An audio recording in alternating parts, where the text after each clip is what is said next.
So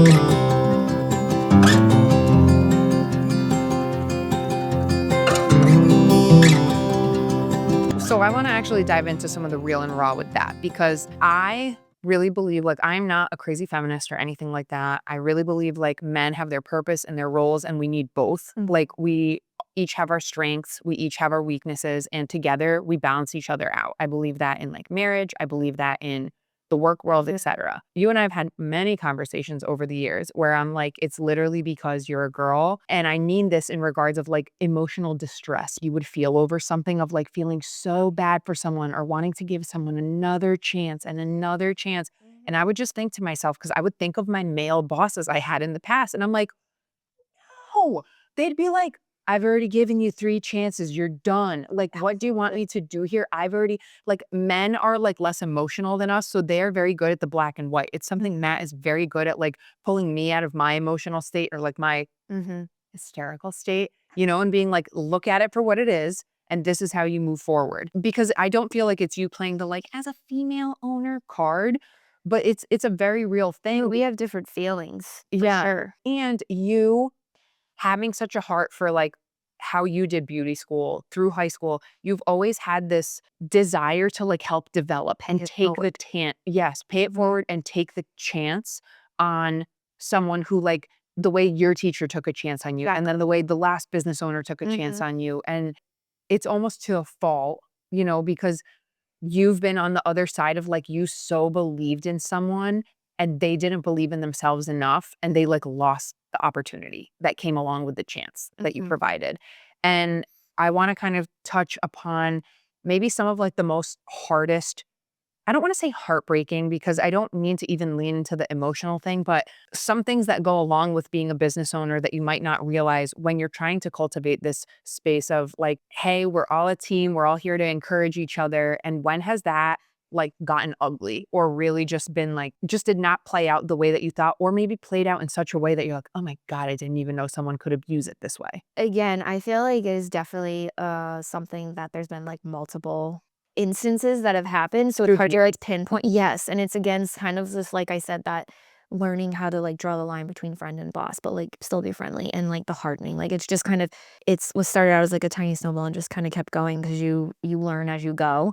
I definitely think, as you said, there are things that happen in the salon, and I like to give a few chances. I feel like everyone deserves a second chance or even a third or a fourth, but then you need to have like structures in place because then you might not do that for somebody else. And so then they're like, well, why did so and so get this? And so the feelings, if I've had to fire or if someone's chose to leave, like you have feelings over that. Well, so I just even want to say what you said of like, the attention that you put on a certain person, like you got to make sure you're doing it then that way to other people. And I think this is a fair thing to say that a lot of times, like, you don't know until you know, and you're learning as you go. And even just in my time at the salon, I feel like how you said, like, I opened the salon and I didn't even have a handbook. Like, we really work to like, okay, how do we just take everything going on up here in Sam's head and like, how do we just kind of organize it? So one, like, this is the corporate world, right? So one, you're not in your meetings with people that you're thinking of hiring, sitting and having to verbatim, like, explain all of this. You have like a point of reference, and it's the same for every employee. And through that, it's developed like even down to like, okay, we're going to do 90-day periods, like evaluation periods, where it's not even just for you as a business owner. You're like, I want to make sure that after a few months of someone working here, they actually want to work here. Yes. Because you had examples where you're like, you were so excited to have someone join the team. And then as time went on, it was like, it was just not the fit for that person. Not that they weren't a good employee or anything. It wasn't their vibe. Yeah. And it's like, what do you do? Because in the corporate world, when you jump ship and you like get another job, there's always this fear in the back of people's minds where like, well, what if where I go isn't as good as what I have? Or like, yes, I might get away from the things that I didn't like, but what if where I go, it's actually worse? And I think these processes that you decided to start implementing really gives like a transparent perspective to people of like understanding what salon stella is and the level of girl world that it is. Do you want this? Like, do you want to be here? Even down to like when you were saying drawing the line between boss and friend, I think another reason that it's hard, because not even the people that you had who worked for you that you had history with, even new girls, you are such a girl's girl that you literally come in, you're like, girls, guess what I found at the store? Like, you are so excited to share things, or even down to like when you guys find good shoes that you can stand in for your like long 10-hour shifts. You're like, you guys got to try these. Like, you guys take your shoes off and have other people try them and things like that. That's where that line like starts to blur, because you're such a friend in that way. And it's almost like a sister so quick. But then there also needs to be the respect of the boss of like, Yeah. hey, can we make sure we're all cleaning up after ourselves? And like, hey, we have self-responsibility here. And like, you don't want to be policing someone or like momming people of like, Yes. That's definitely like I said, I feel like there's a couple things that have been like the hard that I've had to learn and navigate. All of that is definitely part of it.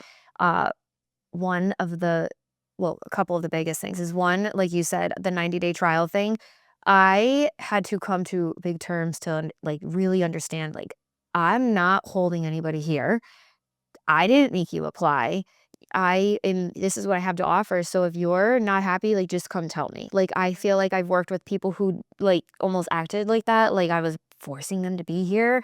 And I had to navigate those conversations of how to tell people like, no, like, first of all, what can we do to fix it? But if it's not something, because you have to going back to like the culture and brands I carry or services we offer, like I want that to be all very transparent because you have to vibe with everything that's going on in here for it to work. Otherwise, it's going to feel forced. Going there's back going to to be the friction. yeah, going back to the Christmas party, I think that night was the way it was because we all were transparent about like what Salon Stella is at that moment, and everyone was happy like to be in that environment. And I definitely have had employees in the past. It starts out good. And then they must obviously learn different things about Salon Stella and the business structure, different things. And maybe that's not what they're after. And that's okay to me. And I had to really learn that that is okay because it's very easy as a boss to be like, well, why wouldn't they like it? And I offer X, Y, and Z. Anyone would be happy to have that.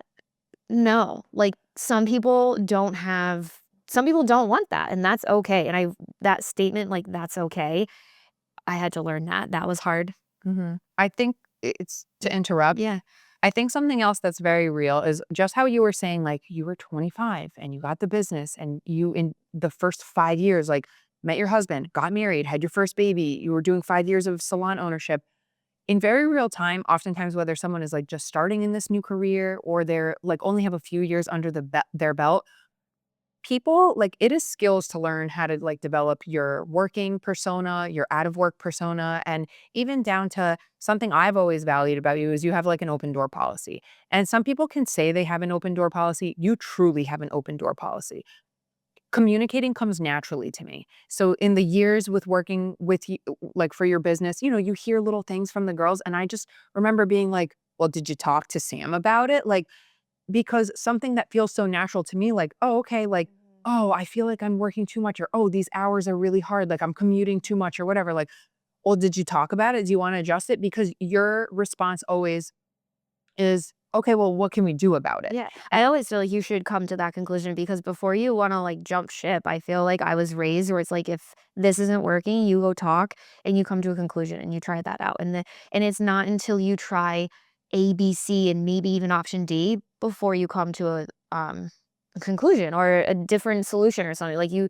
And I do want that. And I think that's part of it too, where like some people don't have the communication skills or some people get nervous. I, for once, used to always think if my boss had to talk to me, I would get nervous that like something bad was gonna happen. And that my next thing that I was just gonna like trail into real quick about what I've had to learn and be okay with and understand and not take personal is that I will always be the boss to somebody in Salon Stella, so someone might not always want to come talk to me, even if I have an open door policy. And that because I'm that person, the boss, that in some way or form, I am always going to be looked at as like a villain in many ways. And that for me is very hard because I don't ever want to be a villain. I don't have intentions of being a villain. I've never well, but it is the case. Like if like there will always be if someone leaves or stays, I can't make everybody happy. it's very hard to being an underlying like people pleaser, Mhm. because it makes you think like, well, what else can I do to change to make someone happy? And Mhm. we learn this concept socially, like we are not responsible for other people's happiness. And that's hard too, because it's so much more than just like wanting your coworkers or your employees to be happy. Like for you, it's just you were in that place where you came to work and you weren't happy. So I think it's so important for you to not want anybody to feel like that either. I definitely ride on that. And up until recently, I've learned the whole like you can't make everybody happy and you also can't continue to change your dream or business structure to please the people. You have to create the structure Mhm. and attract who wants that type of structure. And that was something that I don't think it has to be learned. That was never taught to me. That whole statement was never taught to me. But I also think because your vision for Salon Stella is not just Salon Stella, like I want to tie it into what happened this year with you're now a brand owner. Mhm. And you and I privately, like outside of this podcast, like there's so much behind the scenes and there's so much in friendship of walking through like very real life things with each other and looking at like the silver lining and perspective and like real life behind the scenes just happens. And then it's how you deal with it and how you move on with it. And when you just said, like, even in the past year, you kind of had to learn, like, it's not about getting like everybody on board for what you want. It's about like following the vision and then the right people come and those are all things that take time to like have that backbone and that Mhm. strength because it's also a connection with yourself of knowing like, I know I'm going here and who's with me. And Mhm. it's not like if you're not with me, then shame. No, it's not that at all. It's we all just have different Yeah. things that we want to pursue. And it's so hard when there's history there and you Well, love and I think part of, not to interrupt, but like something that if I could pinpoint something that started my process in understanding that, and it took years to get through, but it's okay, not everybody wants what you want. Like I said, you can hear it, you can be told it, but you're like, yeah, yeah, yeah, until you are living in it. it and in it.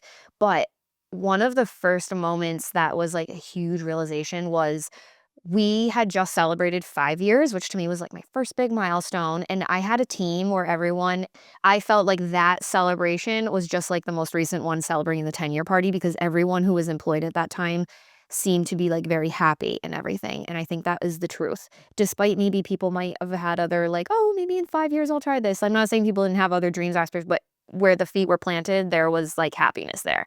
And COVID happened, and so the shutdown happened. And I had an employee tell me during the shutdown that she was deciding to leave.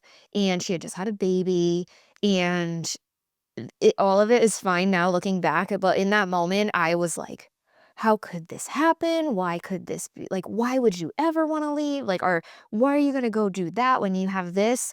And it took a long time, but I was like, no, she just wanted something different. And it was nothing. And she said to me too, if you're listening, she picked up her stuff during our closure. I feel like we both might have had masks on. It was like ridiculous. But she looked at me and she's like, I did not like you as a boss. I just want to go be my own one for a little while. And I was like, okay. And that's like baby Sam, it's like since then so much has happened. Whew, And I'm yeah, good. it's still really Yeah, real because that's actually right around when I started. Like I remember it was. Or during after that time. Yep. because you were doing my hair one day and you were like, "Hey, are you still enjoying not working or do you want to come work here?" I remember telling the girls, I was like, guys, I kind of want to ask Anastasia to work here. Like, what do you think? It was wild. Yeah. I had no idea what I was getting into. And I even remember like after the first week, I was like, no, this isn't for me. Like, just no. And then 5 years later. yeah, literally. And I came in to talk to you on a Monday. You were cleaning your office or something. And I think you were like pulling like a bag of trash out of your office and you're like, you can't quit. And you had like jumped the You gun were on always me. yes, you were like, And you're like, "You can't quit." You're like, "You have to give it some time, like, you have to give it some time." And perfect for you, people pleaser over here. I was like, "Okay." Like, I was literally coming to be like, oh "Who my God. is the one?"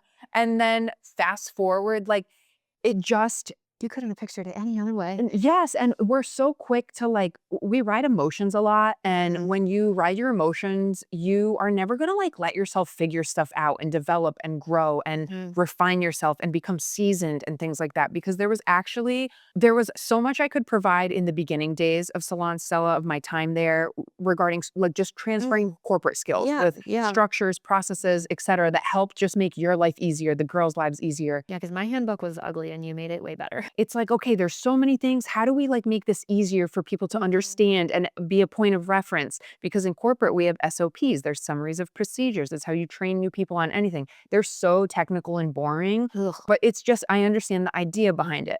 Then I quickly learned the lesson for me in being at Salon Stella and the depth of like why God had me there. One, I hated driving. I always thought like this is just what big girls and boys do. You drive an hour to work. Like it was like so cool to be like, I drive into the city.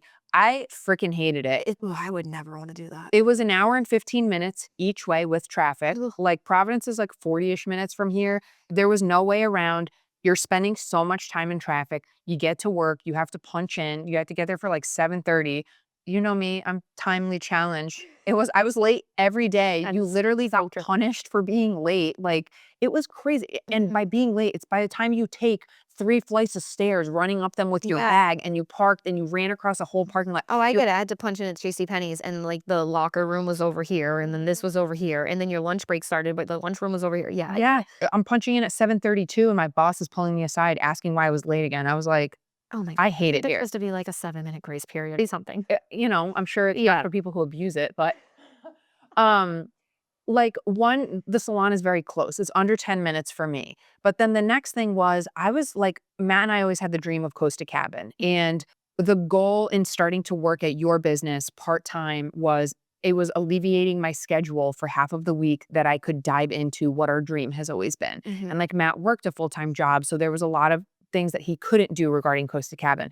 And I got to very quickly see hands-on the behind the scenes of what small business entails, down to, like, learning about like, you have a person for finance, you have a person for this. Like, I was trying to wear every hat for Costa Cabin, and I was like, instead of being like, "Oh, I need to outsource this," I was like, "Well, I guess we can't do this because this is too hard, and I avoid doing this and Mm. things." And we're still like not perfect with it. We're still our own like enemies, but this is the gift of becoming a mom. And really, you're so much more aware of how much free time you have. You're like, "Oh, I can't like make it work. It's not happening. Someone Mhm. else has to do it," you know? But I ended up getting so much more from it than just being in girl world and like working in a hair salon. And my little brother was over last week and he's like, "Isn't it wicked funny that like all you wanted to do out of high school was be a hairdresser or a cosmetologist and mom and dad were like, absolutely not. And now you literally work at a hair salon like for so long." And I never even thought about it like Yeah, that. yeah. And it's really funny. And it's just, I do think like, cause Matt and I talked about it kind of afterwards.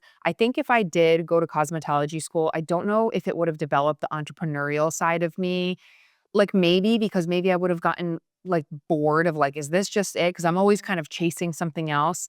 But I'm like, maybe I would have like really fallen into like the wrong crowd because there is such a culture, just like in any job, you know, like trades or whatever. There's people who like work hard, play hard. Mhm. And then there's people who like, you know, you work hard and then you like love your life at Mm. home. Anyways, I just feel like everything, like nothing is ever missed. And God uses every season. Like you don't miss your opportunity because the paths were this way and you went this way and you were really supposed to go this way. Like you still learn what you're supposed to learn. And I've just been really grateful for like that journey. And I get to learn so much from you learning. Like, and it makes me understand so much too. Like, okay, as a business owner, like the mental load, even down to when we go back to like pay structure. I know I've said this to you like a million times, but realizing taxes, employee taxes, like the tax you pay just to be able to write checks for the girls, like your employees every single week. I remember learning that that's not hundreds, it's in the 4 digits. I'm like, "Dude." And that's like what when you don't know how this world works, that's where you hear from the perspective of they think like all this profit, but it's like the lights, the product, the cleaners that you hire for deep cleaning, like all this stuff costs money. The Mhm. maintenance that actually is never ending, Mhm. it all you just have to pick your hard, right? Because there's Mhm. hard in renting and there's hard in commission, and you pick your Absolutely. hard and Yeah, it's definitely hard, and there's a lot of different types of hard that go into it, but I chose it, and I can't picture doing it any other way, so I love it. I think you've really adapted your muscle over all these years. Let's touch upon, like, your vision. So you got into hair extensions over the past Yes. few years, Yes. and this has ultimately led you to, like, you're now a brand owner. Tell me about the vision and the why. Yes. So I definitely I started doing hair extensions pretty much all throughout my career. I feel like the previous owner had sent us to a couple classes. They are definitely nowhere near what they were now. They were not as popular. And I remember even being in cosmetology school and one of the teachers being like, "Oh yeah, like you could do extensions." And in my head, I just thought that was so out of reach and so like only people in Hollywood would ever specialize in extensions. And it just seemed like there was so much learning that surrounded it that I just thought that was untouchable. And here we are now. But yeah, so I just tried it and then I started getting into it. I found people asking for things and it led me to take like one class after another. And like one of the girls that still works at the salon, I remember taking a particular extension class with her. And then I had to go out to my car and pump because I had had my first son at the time. And so we've all dabbled in them, but it wasn't up until 3 to 4 years ago where I really found because of social media, people asking for certain things. I had people asking me if I did a certain thing, yet I said, I think I need to start like learning more. Like I think this could be like awesome. And then there was a side of it that looked fun. And I think you have to have like interest in something like that first. So I began seeking out different like weft methods and I took one and I just fell in love with it. But it led me to like want more. So I ultimately decided to like start learning another way and found a way that is not a lot of stylists offer here in Rhode Island. So I found like an opening for that.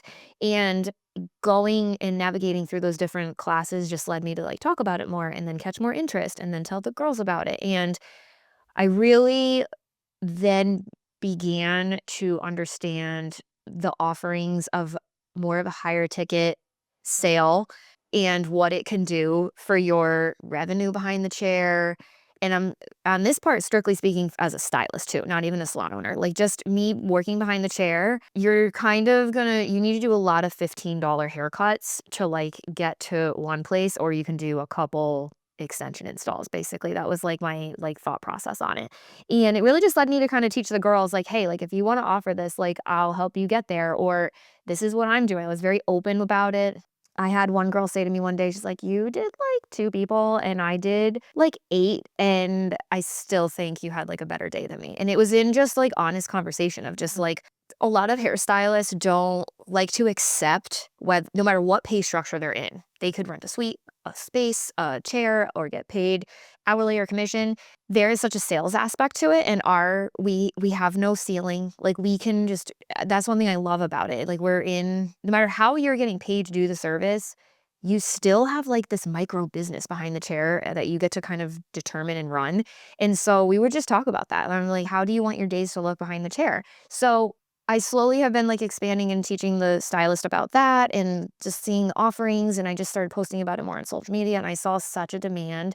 I looked on like a locator of where extension artists are and like where our salon is.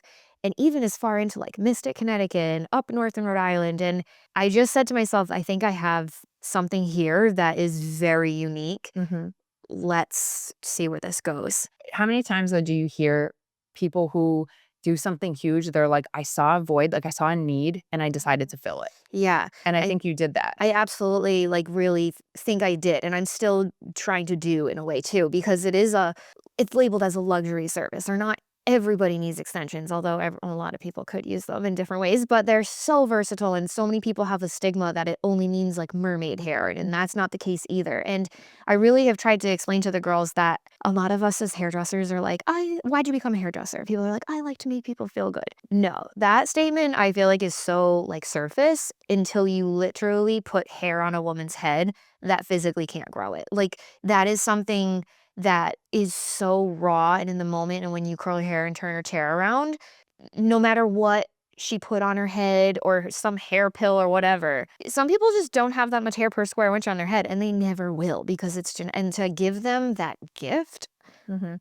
oh my gosh, that right there is like why you do it and everything. And just like the busyness and the referrals and the higher ticket on the sales, like all that just is like a byproduct of the happiness that you gave them. And so that's been really cool to like fill that void. So I feel like overcoming all those challenges and telling people like, no, like this is not just for someone that wants hair down to their butt or, Mhm. and explaining that to the girls too. And just saying like how much you can offer your clients when they don't even know what's possible for their hair. That has been a very cool void to like go after and fill. So I just think like all of that together led me to explore things online, and I had tried different hair quality, and I wasn't loving what we had here at our supply store, so I sought out some online, and I followed some very great hairstylists, and some of them had hair, and I tried it, and one of the programs I did had some couple hair, and I slowly started to see, like, wow, what I was using was crap, and then it was getting better and better and better, and I'm super interrupting, but that's something so many times people are so afraid to start because it's like, well, I don't have like the best like thing to start with. Like they always say, like, start with where you are, with what you have, because what you have is enough.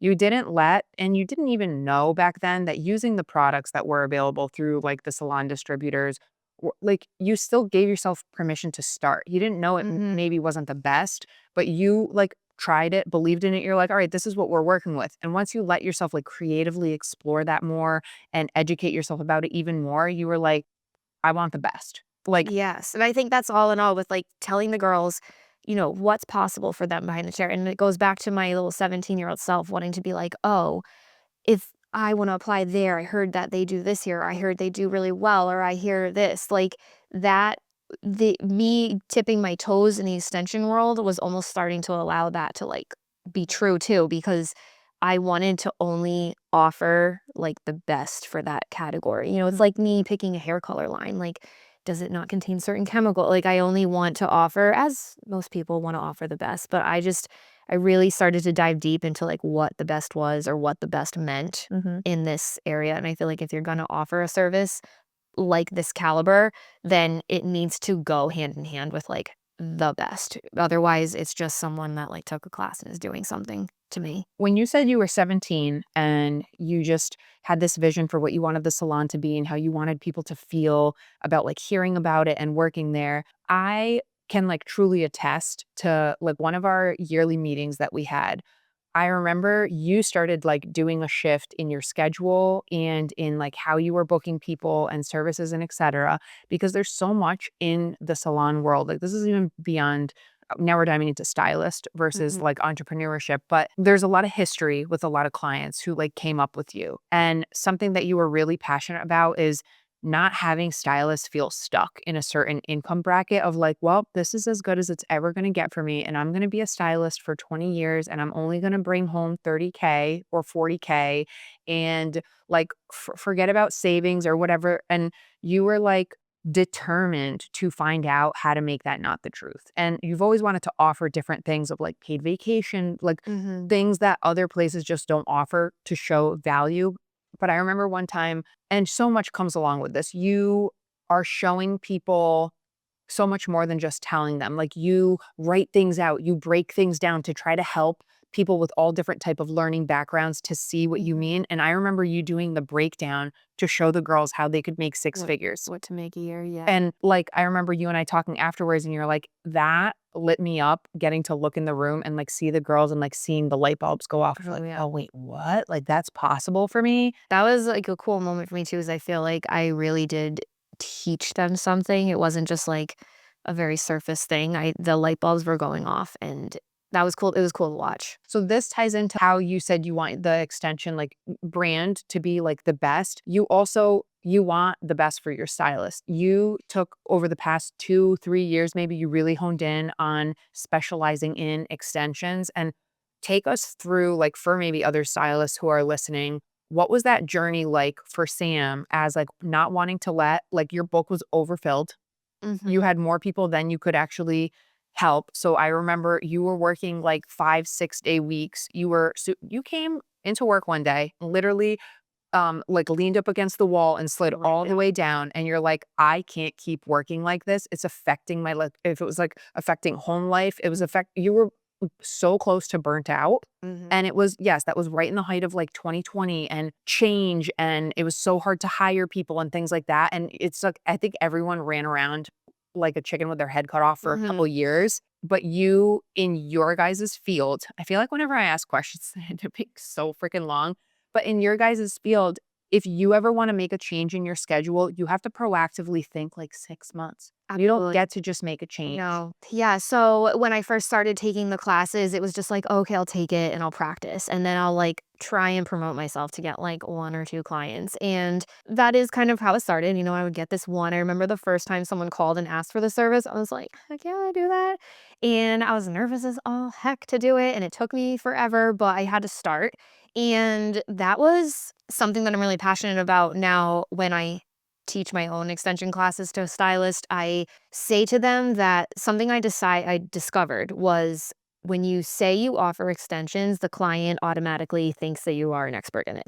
But that doesn't always mean you are, because you have to start somewhere. And that was really hard for me to kind of navigate, like, okay, I'm offering like this service at an entry level, but I also know that I have at the time 17, 18, 16 years, whatever years behind me to provide to this service. So I had to find that common ground of like, okay, like where do I start? Kind of entry, but also like not, and get the word out, but without overshooting and everything. So that was something I had to navigate. I had to navigate problems if people called back and had to like, hey, this is happening to me. What's happening here? And ultimately, I was like, oh my God, I don't know. I only took one class so far and here I am offering it. But again, what did we say? Done's better than perfect. Like I had to like had to start. And then this phone call started coming in more and more. And I think it was after that moment when I made my first leap to change my schedule, which it's this navigating process. I started taking those clients only on these certain days of the week. And if they could come in another day when I had a gap, that worked out too. But if they really were like, hey, I'm free anytime, can you do it? I was like, okay, cool. I do this on Thursdays, because it gave me the time to pour into the service without feeling rushed, Give undivided stressed, attention. stress. Yeah, I gave undivided attention. I could like troubleshoot more. And that was something that I've told my girls now, as they say, they're like, I can't even like add another service, or like, if this service takes me 2 or 3 hours, like, I don't even have that much time. I said, well, like, you have to pull back a little bit and say, okay, I'm going to put these people here on this day. And at that time, it's kind of impossible to take 5 or 6 days worth of people and do them in 3 days and leave. So I had to then start the conversation of like telling clients that I was moving in this direction to start offering more of this. So I may need you to see so and so, or let's come up with a plan to get you maybe still in with me sometimes, maybe every other time with another stylist. I know that's when we really started developing like the bridge appointments with people. And that was another mindset struggle I had to go through as well, because I had people sit in my chair all day long and tell me about their promotion and their raise and their change in their work day. Or, oh, yes, now my work went to being remote 3 days, so I only get to go into the office 3 days a week. I get to work from home. And I sit there and I congratulate them and I say how great that is. But by me changing my schedule and offering a different service to promote myself, because that in our industry is how that's happened, it felt so wrong. I felt like I was not even allowing myself to do it. And that was horrible. I was like, why is it okay for these people to sit in my chair and tell me all these fantastic things and I'm happy for them? Mhm. But yet now the opportunity is coming for me. I have to not like, I have to put a lid on my own dreams to like promote myself or do these things because I have to be there for them. That is like a huge stylist struggle, I think, in many different like lots of different ways we could talk about that, like feeling. But I had to really navigate that because people pleaser. Mhm. I had to figure out a way to like make that work and accept the fact that, okay, I'm not only just a stylist behind the chair, but I'm in charge of these 10 people that work for me, and or 11 or 12 or 9 or whatever it is at the time. And I have these two littles at home and a husband that needs me. And now I want to progress. And I think it's like normal for us after 10 years, 12 years, 15 years, 16 years, anyone, I think, after that amount of time of doing the same thing craves a little difference and A change. change. And people change careers. They quit and they go do what they want to do. And I felt like that was a moment where I was like, but I'm not supposed to, because I'm supposed to be here Tuesday through Saturday. And I'm supposed to offer so and so the 4 and this person the 12 and this appointment. And I had to really navigate like cutting back that in order to fit this new thing in my life and this promotion. And it's been like a work in progress, but that's been my journey with like finding that out. It's been hard, but would you say it's worth it? Absolutely. Yeah. I can't picture it being like any other way. And I think just with anything, when you're in a career and you learn and you progress, like you're supposed to move on to those like bigger things or those like other services. And I mean, maybe I could chalk it up to like the nurse working the night shift when she first starts out. Like, there's always going to be like those ground level things, and people seek that out. But that doesn't mean that you, after 20 years, need to still do that. It doesn't mean that you don't respect it or still, like, in a pinch, need to help out or do anything. And I'll never forget like what those ground services started off as. But like, you're allowed to allow yourself to like want that. I know something we've talked about is it's like taking the leap and just trusting that everything works out Mm. because you know, in a service-based industry, you have talked about like the economy and you've worked through a recession before, I think. Yeah, yep. When I first And got out of high school. you know, there was this appeal of like, oh, I wish I could just only do extensions because you were just not because you didn't want to do other people's hair. You were enjoying this new thing that you were letting Yeah, yourself it's so creatively much fun. explore. Yeah. And you're like, but I have to remember that like service industry ebbs and it flows, and you have to be able to like have your audience or like your clients Mm. that you provide different services for because they fill your gaps. And it's, I think sometimes for other people, it's really easy to like look at you and just be like, oh, well, of course it works out. And like people don't see the thoughts and like structuring and careful planning and the leaps of faith that it all takes. And then it does though work out because you're calculated. Like you're not just riding on random feelings, like you research things and you get ready and a lot of processes are slowly implemented because Mhm. that is like you guys are always just booked out for months and months and months. Well, So and that's like you said too, like these, like some people I think can have a meeting with their boss on a Friday and they're like, hey, in 2 weeks we're starting this, or 1 week, or by Monday, like this is going to be newly this is our new implemented. system. Yeah. Yeah.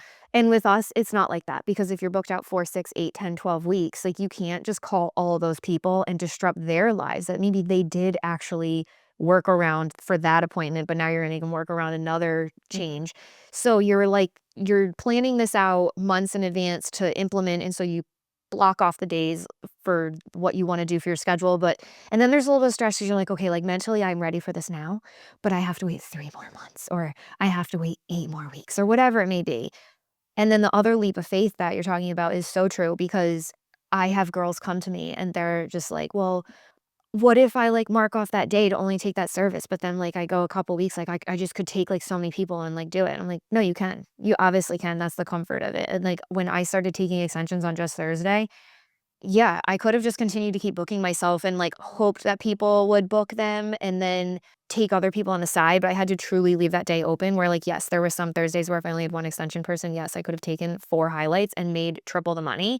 But the leap of faith is knowing that for a very short term thing, you can have a very long term gain of like then filling the books up and your timing's faster and then you're doing more in a day anyway. But that's besides the point. But you do that leap of faith is so scary because we as humans, I think, are designed to like comfort and not like change and disrupt what we do know as like easy and but it's worth it. Something I want to say is for you, it's extensions, but for other people, it might not be. Like, it's, you're not stuck on necessarily extensions of like, hey, stylist, this is your only ticket out of like the bracket Mhm. that you're in. You've always, or specifically over the past like 5-ish years, I've noticed you're very passionate about honing in individually on your team and being like, what brings you the most joy when you're behind the chair? Is it like these highlighting services? Is it balayages? Is it this? Is it like these types of haircuts, curly hair, etc.? And you really want to be there in helping people like see that they can make that their thing and change their life. And, you know, without going too all over the place, I feel like you've had to learn, and you see this also just through other employees that like something you might desire for people, they might not want for themselves. Yes. And being wired how you are is almost like a hard pill to swallow. Like, well, why would someone not want to like do these things? What would you say to the stylist who maybe they're just freshly out of beauty school, like 3 years, and they're overly eager and they're like, because I think another thing that you really put a lot of value on is like, it does take time. Like, as much as you want to rush to that finish line and be like, I'm a pro, I'm already ready. It's just like kind of anything in life. And we see this in every industry. It's not just hairstyling, it's literally mine and Matt's world with construction and design. There is like this tipping point where you look at, you know what, like after this much time that we've invested into the craft, like we can't be doing this anymore for this amount. And but you saw very real, like, people freshly out of beauty school and, like, they're ready. They're ready to be a pro, they're an expert, they wanna, and this isn't a jab at people wanting to charge top dollar because There's also a good thing to have the confidence to be yes. thinking that. Yes. How would you like inspire or guide maybe like a newer student or a newer stylist in that world of like you want to be an expert in something? How would you tell them to pursue that? So I think, speaking from experience, and I don't think I would have known had I not walked through it myself, but I think the best way to cultivate that is the time. As you're saying, it takes time. In that time, the number one thing you're building is trust with your clients, because you can come out and get trained in a service and say that it's this much to do or this long to take or that you're the best in it. But if there's no backbone of trust from your customer base, they have nothing to go by. And the longevity of someone seeing something, for instance, on social media, or even if it was like in a magazine ad, it takes time for people to realize, like, oh, she does this a lot. Maybe I will call her to do it. Mhm. It's not because I started offering new things, and it goes right down to like even launching the brand of hair extensions that I have now. Like, just because it's new, people don't just like latch onto it right away. So I think that the time that you are staying, building, maybe offering other services while you're also trying to build up this niche one that you want to get to all the time, then you're building trust with that customer to start offering that at the pro level. Like, Mhm. because people just don't take your word for things. They have to see a perceived value in it. They have to know that you're not gonna like steer them wrong or do them dirty, or like they need, like, the proof has to be in the pudding, you Mhm. know? And so that you have to take the time to build the trust first. It's interesting that you say this because this is actually why I picked you when I was looking for a new hair salon closer to the area. It's literally why I picked you. I seeked out salons closer to me and I looked and you had a lot of blonde work and you had blondish hair more at the time. And I was like, well, I'm going to go to her because she understands blonde hair and integrity of it and maintenance. And I was like, it just felt really like I could see the history and I'm like, this feels like it's not like your first time working with blonde hair. And I Yeah. had like platinum hair at the time. So Yes, you did. And yeah, that's the thing. I feel like it's almost in those beginning stages of you having the confidence to want to come out and like be the extension artist or the curly hair cutter or whatever it may be. You almost kind of have to like build that in a little bit of silence too, and just like collect your little arsenal of photos or collect your little arsenal of, you know, experiences doing that service and start putting them out there. And like that just takes time, because someone can't pick you as an extension specialist or a curly hair specialist or whatever you may want to do based off of like one photo they saw of you online. It has to be over, again, time of you building that. And you're right. There's a lot of stylists that are coming out right now. And I think the notion that is pushed out over social media is like, live your best life. Don't settle. If you don't want to do this, then don't. But mm, I can attest to that as a woman in my mid 30s who's walked a lot now. I'm at that place. But I can also just like say that I am a person that doesn't agree with those statements right away, because you have to take the time to put in and build that trust and build those things. And then you say, okay, I have worked hard doing XYZ. Now it's time for a change. And then you do that for a little while, and then you adjust again and you adapt. And then you finally look back and you're like, wow, like I didn't know this here, but I got here. mhm. Good things take time. It's like Yeah. a staple to life, like good relationships. It's all about the foundation, good jobs, good everything. It's like you have to give yourself the gift of time. Hmm. Feel like I could talk about everything. Like I'm like even toying with if I want to bring up the whole Saturday thing because when you're saying like social media right now is so like go live your best life, be your own boss, do all these things. And I remember you sharing like nobody wants to work Saturdays anymore. And you're like, I get it. I want that time with my family on a Saturday. I want that. That's when the whole world is off and you want to go do those things too. But you from like someone who'd been in the industry at that point 15 years, now almost going on 20, if not longer, you like saw the benefit to like it takes time. Like it's part of the building process. It's having that availability to be available for when other people are available because it is a service industry. Yes. And that's the thing, like people I think forget the fact that they did join a service industry. I also think that the part of me that just says you just got to do it for a little while, like Mhm. don't listen to what the social media is saying or what this particular person's saying. Like the facts are the facts. More people are going to be able to come to you on a weekend and evening than at 2 o'clock in the afternoon on a Tuesday. yes, our world has shifted and there is way more remote jobs, in my opinion, and different work schedules. And I think a lot less people working the Monday through Friday, 9 to 5. So there is flexibility where you have vast more ability to grow faster than I did because of that. But at the end of the day, it is still an option. Like parents work. Sometimes someone needs to watch the child. So they might only have a Saturday to go to, even a Sunday. Because let me tell you, I'm getting into the sports world now. Sports are all day Saturdays. Like if I was a mom that need my hair done like a Sunday might be the most perfect because my kids could stay home with my husband. Like you have to think like your dream client would be. Mhm. And then once you have the trust, you can say, hey, I'm actually here on this day now. How does that work with your schedule? And that's when you get the people that's like, oh, that's no problem. I get to pick whatever day I want to work from home that week. I'll pick that day. Like but that wouldn't happen when you just meet someone out of the blue. Mhm. And it's not going to happen. There's things that you can do to, like, get you from point A to point B, but there's things you can do that will get you there way faster, and that's kind of old school, but that's how I feel, and it's like, there's certain things that I feel like are just, like, the good old, like, solid things, and Mhm. that's one of them, and I think, like, I was a kid who my mom had to work Christmas Day. 'Cause she was, like, a newer X-ray tech, or, like, she had to work Thanksgiving, so we had to not have Thanksgiving dinner till later. Like, do you think she wanted to do that? No, but it was, like, I'm a product of seeing that, like, things aren't forever and that you work your way towards something. And It there is sacrifice. there is yes, and no one we're not gonna get into, like, the world of no one but yes, that's all part of it, like, and nothing is forever. You can always change something. That's something that I've had to learn that's very hard, even with my schedule and trying to balance, like, the 50 hats that I wear. Like, I am about to make a change this winter in my schedule, and I kinda just put, like, a 5 or 6 month time limit. Will it stay like that? Maybe. Can I change it? Absolutely, and I had to really understand that. Where you said you grew up seeing a lot of sacrifice, like your mom working holidays. This year, like Thanksgiving is right around the corner, and I was like, "Oh, like should we host Thanksgiving again?" Because we hosted last year. Then I was looking at our calendar and I was like, "We only hosted last year, one, because I was super pregnant and we're like, okay, everybody's last holiday before we're all like aunties, uncles, grandparents, Yeah. now parents."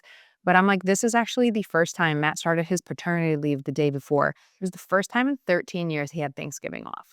And I'm like, so we can't host because he's working again. But Mhm. I just like forget this is such a normal part, like sacrifice. It's the give and the take, and things always work out. And sometimes you just got to do what you can to get that Mhm. end result, and it just that's life. You have to be flexible, and I think people are more willing to be flexible for things that they're passionate about, and I think sometimes that rigidness of, like, unwillingness to be flexible, Mhm. maybe it's not the right career. Maybe not, yeah. Yeah. So anyways, I feel like we covered a lot. I wanna, like, close things off with a closing question. If you or, like, a piece of advice, what advice would you give to other entrepreneurs? It doesn't necessarily have to be stylists, but you could do, like, one piece of advice for entrepreneurs and one piece of advice for stylists. Okay, so, like, advice just in general Yeah, of, like, what to, like, give them. well, the entrepreneurship, like, sometimes it's so scary to start, but I think Yeah. people who are entrepreneurs, they know, and that fire inside of them, it doesn't go away. Yeah, so I think there's, like, a few things, like, I think just that's perfect, like, the fire inside, like, don't live with, like, the what if. You can always, like we just talked about, change, or you can try it, and if you don't like it, get out of it. So, like, don't live with the what if and follow the fire. You need to be okay with adapting to change or just adapting in general, and I think the adaptation is something that I can say I think I'm proud to, like, say I did a good job. I've done a good job, and I continue to just always adapt to different things, um, and just know that everything it is gonna be okay. Like, don't change your dreams for other people. All the stuff we've talked about, honestly, I feel like it's hard to pinpoint it, but just follow your heart, use your intuition. I think some of us like to ignore it because we like to listen to the outside noise, but if your intuition is telling you one thing about your business, listen. Mhm. Yeah, I think that's it, and then as far as the stylist, like, the biggest thing we just covered was the time. Put the time in, know it'll be worth it in the end. Get yourself to a point of building trust in a community within a clientele base. Mhm. Always know that the basics work out best for, like, the evenings and the work shifts and the Saturdays and, like, putting names on cards, like, don't be afraid to put yourself out there because no one's gonna do it for you, and you have to do it. I love it. Thank you so much for joining us for Thank you this for having super long podcast.